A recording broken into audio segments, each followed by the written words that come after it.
أعوذ بالله من الشيطان الرجيم. بسم الله الرحمن الرحيم.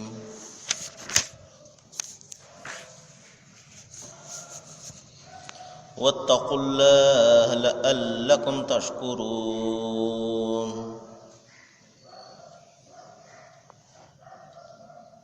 ليس لك من الأمر شيء أو يتوب عليهم أو يعذبهم فإنهم ظالمون. ولله ما في السماوات وما في الأرض يغفر لمن يشاء ويعذب من يشاء والله غفور رحيم. صدق الله العظيم. అనంత కరుణామయుడు, అపార కృపాశీలుడు, పాలకుడు, పోషకుడు, సర్వలోక సృష్టికర్త అయినటువంటి అల్లాహ్ శుభనామంతో ప్రారంభిస్తున్నాను. సోదర సోదరిమణులారా, అయ్యలారా, అమ్మలారా, అస్సలాము అలైకుం రహమతుల్లాహి బరకాతుహు. దీని అర్థం, సర్వలోక సృష్టికర్త అయినటువంటి దైవం అందరి మీద శాంతిని కురిపించునుగాక, ఆమీన్. ఇంతవరకు మీ ముందు మానవులందరికీ మార్గదర్శకత్వాన్ని చూపించే నిమిత్తం దైవం అవతరింపజేసినటువంటి చివరి దైవ గ్రంథం దివ్య ఖురాన్ నుండి 3వ అధ్యాయం 128వ వాక్యం యొక్క అరబీ మూలంను మీ ముందు పఠించడం జరిగింది. సోదరులారా, సృష్టి ప్రభువు దైవం ఒక విషయాన్ని ఇక్కడ తెలియజేస్తున్నాడు. అదేమిటంటే, మనిషి సాఫల్యానికి, మనిషి స్వర్గాన్ని సాధించడానికి ఏమి చేయాలో ఇక్కడ దైవం తెలియజేస్తున్నాడు. అదేమిటంటే, వత్తకుల్లాహ్, మీరు దైవానికి భయపడుతూ జీవితం గడపండి. ఆయన పట్ల కృతజ్ఞతకు దూరంగా ఉండండి. కృతజ్ఞులుగా మీరు జీవితం గడపండి. మీరు ఈ పని చేసినట్లయితే మీరు ఇహపరలోకాల సాఫల్యాన్ని పొందుతారు అని దైవం ఇక్కడ చాలా తేలికైనటువంటి ఒక విధానాన్ని, మార్గాన్ని మనకు బోధిస్తున్నాడు. సోదరులారా, మనలో ప్రతి ఒక్కరం కూడా మరి ఏదో ఒక విధంగా శాంతిని పొందాలని, శాంతిని సాధించాలి అని మన జీవితాలలో, మన కుటుంబంలో, మన రాష్ట్రంలో, మన దేశంలో ఏదో ఒక విధంగా శాంతి నెలకొల్పాలి అని అందరూ కూడా కోరుకునేవారే. అందరూ కూడా చల్లగా ఉండాలి, అందరూ శాంతిగా ఉండాలి అని కోరుకునేవారు. ఎక్కడో కొంతమంది విభేదాలను సృష్టించేవారు ఉంటారు, కానీ చాలామంది శాంతిని కోరుకునేవారు ఉంటారు. అందరూ బాగుండాలని కోరుకునేవారు ఉంటారు. సోదరులారా, ఇక్కడ దైవము మన మనస్సుల్లో, మన జీవితాలలో, మన రాష్ట్రంలో, మన దేశంలో, మన ప్రపంచంలో శాంతి ఏ విధంగా స్థాపించబడుతుందో, అందరూ కూడా ప్రజలందరూ ఏ విధంగా చల్లగా ఉంటారో ఇక్కడ ఒక మార్గాన్ని సూచిస్తున్నాడు. అదేమిటంటే, మీరు దైవానికి భయపడుతూ జీవితం గడపండి. ఇదేంటండి, దైవానికి భయపడితే శాంతి స్థాపించబడుతుందా అన్న ప్రశ్న వస్తుంది. సోదరులారా, నిస్సందేహంగా శాంతి స్థాపించబడడానికి దైవభీతి ఒక్కటే ప్రాతిపదిక అవుతుంది. ఎందుకంటే చూడండి, ఉదాహరణకు సమాజం అంటే అది వ్యక్తుల సముదాయమే. మనం అందరం కలిస్తేనే సమాజం అవుతుంది. కుటుంబాలు కలిస్తేనే మరి సమాజం అవుతుంది. మరి మనుషులందరూ కలిస్తేనే ఒక కుటుంబం ఏర్పడుతుంది. ఈ విధంగా మనుషులందరి కలయిక సమాజం అంటే అది ఎక్కడి నుండో వచ్చేది కాదు సోదరులారా. మనమందరం కలిస్తేనే సమాజము. కాబట్టి సమాజంలో ఉన్నటువంటి మనము వ్యక్తులు నైతికంగా ఒక దైవభీతి పరులై ఉన్నప్పుడు సమాజం అంతా కూడా దైవభీతి పరులై ఉంటారు. మరి ఎప్పుడైతే ఒక వ్యక్తి దైవానికి భయపడుతూ జీవితం గడుపుతాడో, ఎప్పుడైతే ఒక వ్యక్తి మరణానంతరం రాబోయే జీవితాన్ని గురించి ఆలోచన చేస్తూ ఈ జీవితాన్ని ఒక సక్రమమైనటువంటి పద్ధతిలో మరి నడుపుకుంటూ ఉంటాడో, అతను మరి తన దైవానికి భయపడుతూ జీవితం గడుపుతున్నప్పుడు తప్పులు, పాపాలు చేయడానికి చాలా తక్కువగా ఆస్కారం ఉంటుంది. ఒకవేళ అతను ఆ తప్పులు చేసినప్పటికీ కూడా వెంటనే అతనికి దైవ జ్ఞాపకం వచ్చి ఆ తప్పు నుండి బయటపడడానికి అతను ప్రయత్నం చేస్తాడు. ఈ విధంగా ఈ దైవభీతి అనేది ఒక వ్యక్తి జీవితంలో ఉన్నప్పుడు తప్పనిసరిగా అతను ఒక మంచి నైతికబద్ధమైనటువంటి జీవితాన్ని అతను గడపడానికి చాలా అవకాశం ఉంటుంది, ఆస్కారం ఉంటుంది.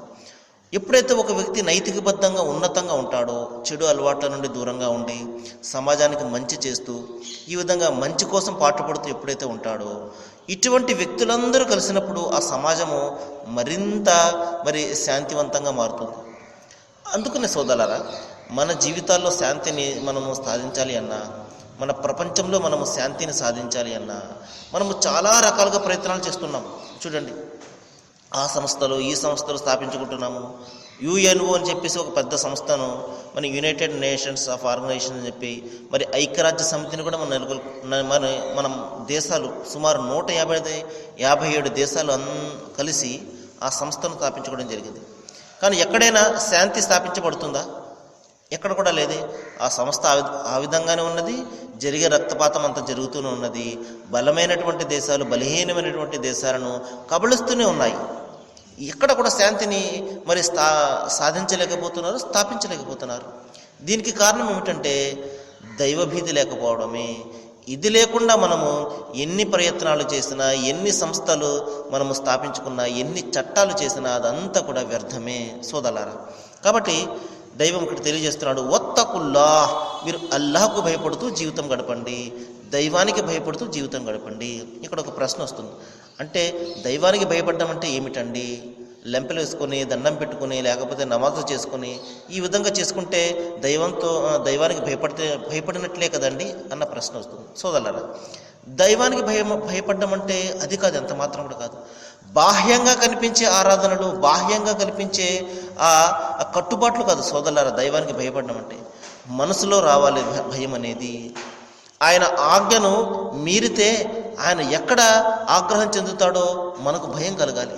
అరే, ఈ విషయంలో దైవం ఈ విధంగా కోరుతున్నాడు, మనం ఈ విధంగానే చేయాలి, దీనికి వ్యతిరేకంగా చేసినట్లయితే ఆయన ఆగ్రహిస్తాడు అన్న భయం మనలో కలగాలి. కాబట్టి సోదరులారా, మనము ప్రతి రంగంలో కూడా, మన జీవితంలో ఎదురయ్యే ప్రతి రంగంలో కూడా ఆయన ఏ పద్ధతి అయితే అనుసరించమని మనకు ఆజ్ఞాపించాడో తన గ్రంథము మరియు తన ప్రవక్త ద్వారా ఆ విధంగా అనుసరించడమే నిజమైనటువంటి దైవభీతి. అంతే తప్పించి ఏదో రోజుకు ఒకసారో, లేకపోతే వారానికి ఒకసారో, లేదా సంవత్సరానికి ఒకసారో ఏ గుడికో, ఏ మస్జిద్కో, ఏ చర్చికో వెళ్ళిపోయి మనము ఆరాధన చేసి, అబ్బా నా పని అయిపోయింది, ఇంకా నేను చాలా దైవభీతి పరుణ్ణి అని మనము భావిస్తూ ఉన్నంత కాలం సోదరులారా, నిజమైనటువంటి దైవభీతి ఏమిటో మనకు అంత మాత్రం కూడా తెలియదు. కాబట్టి ఇటువంటి దైవభీతిని, ఇటువంటి ప్రదర్శనా బుద్ధి గలటువంటి ఆరాధనను దైవం ఎంత మాత్రం కూడా కోరడం లేదు. ఆయన ఆరాధన ఆయనకు మనకు తెలిస్తే సరిపోతుంది, ప్రజలందరికీ తెలియని అవసరం ఎంత మాత్రం కూడా లేదు. కాబట్టి దైవానికి భయపడడం అంటే ఆయన ఆజ్ఞ మేర జీవితం గడపడము. సోదరులారా, ఇంకా చెప్తున్నాడు, మీరు కృతజ్ఞులై ఉండండి. కృతజ్ఞత ఉండాలి సోదరులారా.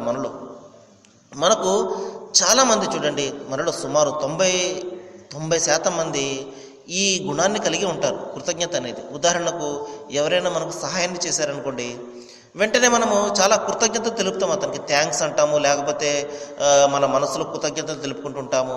ఇంకా కృతజ్ఞతలు ఎక్కువైతే ఒక ఫోటో కూడా పెట్టి ఆయనకు దండేసి మనము పూజలు కూడా చేస్తుంటాము సోదరులారా. కానీ ఇంకొక విషయం మనం మర్చిపోతున్నాం, అదేమిటంటే అసలైనటువంటి అనుగ్రహాలు కురిపించే ఆ దైవానికి మనం కృతజ్ఞత తెలపడం లేదు. ఆయనకు తెలపకపోవడం పోగా ఆయన స్థానంలో వేరే వాళ్ళకు మనం కృతజ్ఞతలు తెలుపుతున్నాము. ఇది ఎంత భయంకరమైనటువంటి పాపం ఒకసారి చూడండి. సహాయాన్ని ఒకరి నుండి పొందుతున్నాము, కృతజ్ఞతలు ఇంకొకరికి చెల్లిస్తున్నాము.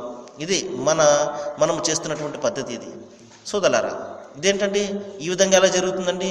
మేము దైవాన్నే కదా ప్రార్థిస్తున్నాము, ఆయనకే కదా కృతజ్ఞతలు తెలుపుతున్నాము అని చెప్పేసి మనం భావించవచ్చు. కానీ ఒక్కసారి మనము మనసు పెట్టి ఆలోచన చేసినట్లయితే, గుండెల మీద చెయ్యి పెట్టుకుని మనము ఆలోచన చేసినట్లయితే, వానను కురిపిస్తున్నది ఆ సృష్టి ప్రభువు, ఎండను కాయిస్తున్నది ఆ సృష్టి ప్రభువు, రకరకాల అనుగ్రహాలు మనకు కురిపిస్తున్నది ఆ సృష్టి ప్రభువు. కానీ మన కృతజ్ఞతని ఎవరికి తెలుపుతున్నాము? మనలాంటి మానవులకు, మనకంటే తక్కువైనటువంటి జీవజాలాలకు, మనము స్వయంగా కల్పించుకున్నటువంటి స్వరూపాలకు మనం కృతజ్ఞతలు తెలుపుతున్నాము సోదరులారా. చూడండి, సృష్టి ప్రభువును ఎవరైనా ఈ విధంగా ఉంటాడు అని చెప్పేసి చెప్పగలరా? ఎందుకంటే ఆయన స్వయంగా చెప్తున్నాడు, మరి నేను ఎలాగుంటానో ఎవరికి కూడా తెలియదు అని చెప్పేసి. ఆయన ఒక స్వరూపాన్ని కల్పించి మనము ఆ కృతజ్ఞతలు ఈయనే దైవంగా భావించి ఆయనకు అర్పిస్తున్నాము. చూడండి, అనుగ్రహాలు ఒకరి నుండి పొందుతున్నాము, కృతజ్ఞతలు ఇంకొకరికి చెల్లిస్తున్నాము. ఈ విధంగా అనుకుంటున్నాము, దైవానికి నేను చాలా ఆరాధన చేస్తున్నాను, చాలా భక్తి నాలో ఉంటుంది అని చెప్పేసి భావిస్తున్నాము. కానీ ఆయనకు దూరంగా పోతున్నాము, దైవానికి దూరంగా పోతున్నాము. సోదరులారా, ఈ విధంగా దైవానికి దూరంగా పోతున్న వాళ్ళను తిరిగి దగ్గర చేయడం కోసమే సృష్టి ప్రభువు తన చివరి గ్రంథాన్ని అవతరింపజేశాడు. చివరి ప్రవక్త కారుణ్యమూర్తి మహాప్రవక్త ముహమ్మద్ సల్లల్లాహు అలైహి వసల్లం వారిని మనకు పంపడం జరిగింది. ఆయన ద్వారా మనకు ఏ విధంగా ఆరాధిస్తే ఆ సృష్టి ప్రభువుకు మనిషి దగ్గర అవుతాడో, దాసుడు తన దైవానికి ఏ విధంగా చేరువ అవుతాడో మనకి చెప్పడం జరిగింది. సోదరులారా, కారుణ్యమూర్తి మహాప్రవక్త ముహమ్మద్ సల్లల్లాహు అలైహి వసల్లం వారు ఒక సందర్భంలో చెప్పారు, మీరు ఆరాధనను సంతృప్తికరంగా నిర్వహించినప్పుడు, ఆరాధనను నువ్వు కాపాడుకున్నప్పుడు, ఏ విధంగా నువ్వు చేయాలి ఆ విధంగా చేసినప్పుడు అప్పుడు దైవం కూడా నిన్ను రక్షిస్తాడు అని చెప్పేసి కారుణ్యమూర్తి మహాప్రవక్త ముహమ్మద్ సల్లల్లాహు అలైహి వసల్లం చెప్పారు. కాబట్టి సోదరులారా, మన ఆరాధన కేవలము ఆ సృష్టి ప్రభువుకు మాత్రమే ఉండాలి. మరి ఎవరికి కూడా మనము సాటి సమానము కల్పించి ఆ ఆరాధనను వాళ్ళకి ఎంత మాత్రం కూడా చేయకూడదు. ఆయన ఆరాధనను ఎవరికి మనము వాటాను ఇవ్వకూడదు, భాగస్వామ్యాన్ని ఇవ్వకూడదు. ఎందుకంటే ఆరాధనను పొందే, భక్తిని పొందే, మన పూజలు, మన పునస్కారాలు, మన మొక్కుబడులను పొందే అర్హత కేవలము మన అందరినీ పుట్టించినటువంటి ఆ సృష్టి ప్రభువుకు మాత్రమే ఉన్నది. ఆయనను మనము సర్వేశ్వరుడు అనండి, యెహోవా అని పిలవండి, అల్లాహ్ అని పిలవండి, దైవం అని పిలవండి, గాడ్ అనండి, ఏ విధంగా నేను పిలవండి. కానీ ఆయన స్వరూప స్వభావాలు ముందు మనము బాగా జ్ఞాపకం పెట్టుకోవాలి. ఆయనకు చావు పుట్టుకలు ఉండవు. ఆయన స్వరూపము, ఆయన రూపము ఎవరికి కూడా తెలియదు. ఆయనకు మనిషి మళ్ళీ బలహీనతలు ఉండవు. తిండి తిప్పలు, నిద్ర ఇటువంటి ఏమీ కూడా ఆయనకు ఉండవు. భార్య బిడ్డలు, ఈ విధంగా ఆయనకు కుటుంబము, ఏ విధంగా ఇటువంటి ఏవి కూడా మానవ బలహీనతలు ఉండవు. ఆయన బలహీనతలకు అతీతంగా ఉండేవాడు. కాబట్టి సోదరులారా, కారుణ్యమూర్తి మహాప్రవక్త సల్లల్లాహు అలైహి వసల్లం వారు ఈ విధంగా చెప్పారు, దైవం ఆయనపై శాంతిని కురిపించుగాక, మీరు నమాజును అంటే ప్రార్థనను, ఆరాధనను దొంగిలించకండి, అది అత్యంత దుష్టకరమైనటువంటి దొంగతనం అన్నారు. అప్పుడు శిష్యులు అడిగారు, ఓ ప్రవక్త, నమాజును అంటే ప్రార్థనను ఎవరైనా ఏ విధంగా దొంగిలిస్తారు? అదేమైనా వస్తువా, బంగారమా? ఏ విధంగా దొంగిలిస్తారు దానిని అనగానే కారుణ్యమూర్తి మహాప్రవక్త వారు చెప్పారు, మీరు ఆ ప్రార్థనను సరైన విధంగా, సరైన సమయంలో చేయవలసిన విధంగా చెయ్యండి. టైం అయిపోతుందని చెప్పేసి హడావుడిగా చేసేయడము, లేకపోతే ఈ విధంగా చేయవలసిన సమయంలో కాకుండా మనకు నచ్చిన విధంగా బాగా నిద్రపోయి తెల్లవారైపోయిన తర్వాత లేచి చేయడము, ఈ విధంగా మన ఇష్టం వచ్చినట్లు చేయడము, సమయం కాని సమయంలో చేయడము, హడావుడిగా చేయడము, ఇదే మరి ప్రార్థనను దొంగిలించడము అంటే. కాబట్టి ఆ హక్కును ఆయనకు ఇచ్చివేయాలి. నిర్ణీతమైనటువంటి సమయంలో, నిర్ణీతమైనటువంటి పద్ధతిలో మనము ఆయనకు ఆరాధన చేయడం అనేది మరి 24 గంటలు 5 పూటల అది ఆ దేవుని యొక్క హక్కు. అది ఆయనకు ఇచ్చివేయాలి. అలా కాకుండా నీ ఇష్టం వచ్చినట్లు నీవు చేసినట్లయితే ఆ ప్రార్థనను దొంగిలించినట్లే అని కారుణ్యమూర్తి మహాప్రవక్త వారు చెప్పడం జరిగింది. ఆ తర్వాత సోదరులారా, ప్రవక్త ముహమ్మద్ సల్లల్లాహు అలైహి వసల్లం ఇంకొక సందర్భంలో ఈ విధంగా తెలియజేశారు, మీరు ఎప్పుడైతే ప్రార్థన చేస్తున్నప్పుడు మరి సాష్టాంగ పడతారో అప్పుడు దాసుడు తన దైవానికి అత్యంత సమీపంలో ఉంటాడు. కాబట్టి మీరు సాష్టాంగ పడుతూ ఎక్కువగా ప్రార్థన చేయండి అని ప్రవక్త ముహమ్మద్ సల్లల్లాహు అలైహి వసల్లం చెప్పారు. సోదరులారా, నేను అనేక సందర్భాల్లో చెప్పడం జరిగింది, సాష్టాంగం అంటే బోర్లా పడ్డం ఎంత మాత్రం కూడా కాదు. మరి అంటే అష్ట అంటే 8 అంగాలు మరి నేలకు తగలడాన్నే సాష్టాంగ ప్రమాణం అంటారు. అంటే మన నుదురు, మన ముక్కు, 2 చేతులు, 2 మోకాళ్ళు, 2 బొటన వేళ్ళు, ఈ విధంగా 8 అంగాలు కూడా నేల మీద తగలడాన్ని సాష్టాంగ ప్రమాణం అంటారు. ఈ విధమైనటువంటి ప్రమాణము మనం ముస్లిం సోదరులు నమాజులో చేయడం ఎక్కువగా మనం చూస్తుంటాం. సహజంగా మనకు తెలియని కారణంగా సాష్టాంగ పడ్డం అంటే నేల మీద బోర్లా పడిపోయి దండం పెట్టడం అని చెప్పి సహజంగా మనం భావిస్తుంటాము.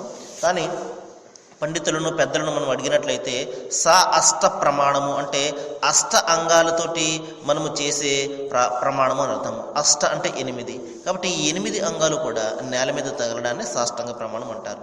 సరే సోదరులారా, మరికొన్ని విషయాలు మనము రేపు మాట్లాడుకోవడానికి ప్రయత్నం చేద్దాము. చక్కటి విషయాలు మన ముందుకు వస్తున్నాయి. మనకు తెలియని విషయాలన్నీ కూడా ఆలోచన చేద్దాము, ఆచరణ చేద్దాము, సృష్టి ప్రభువును ఆరాధన చేద్దాము. మరి ఇహపరలోకాల సాఫల్యాన్ని, శాంతిని పొందుదాము. దైవం అల్లాహ్ మీకు, నాకు, మనందరికీ కూడా మంచిని చేయాలని నేను మనస్ఫూర్తిగా వేడుకుంటూ ముగిస్తున్నాను. వాఖిరు దవానా అనిల్ హమ్దులిల్లాహి రబ్బిల్ ఆలమీన్. అస్సలాము అలైకుం.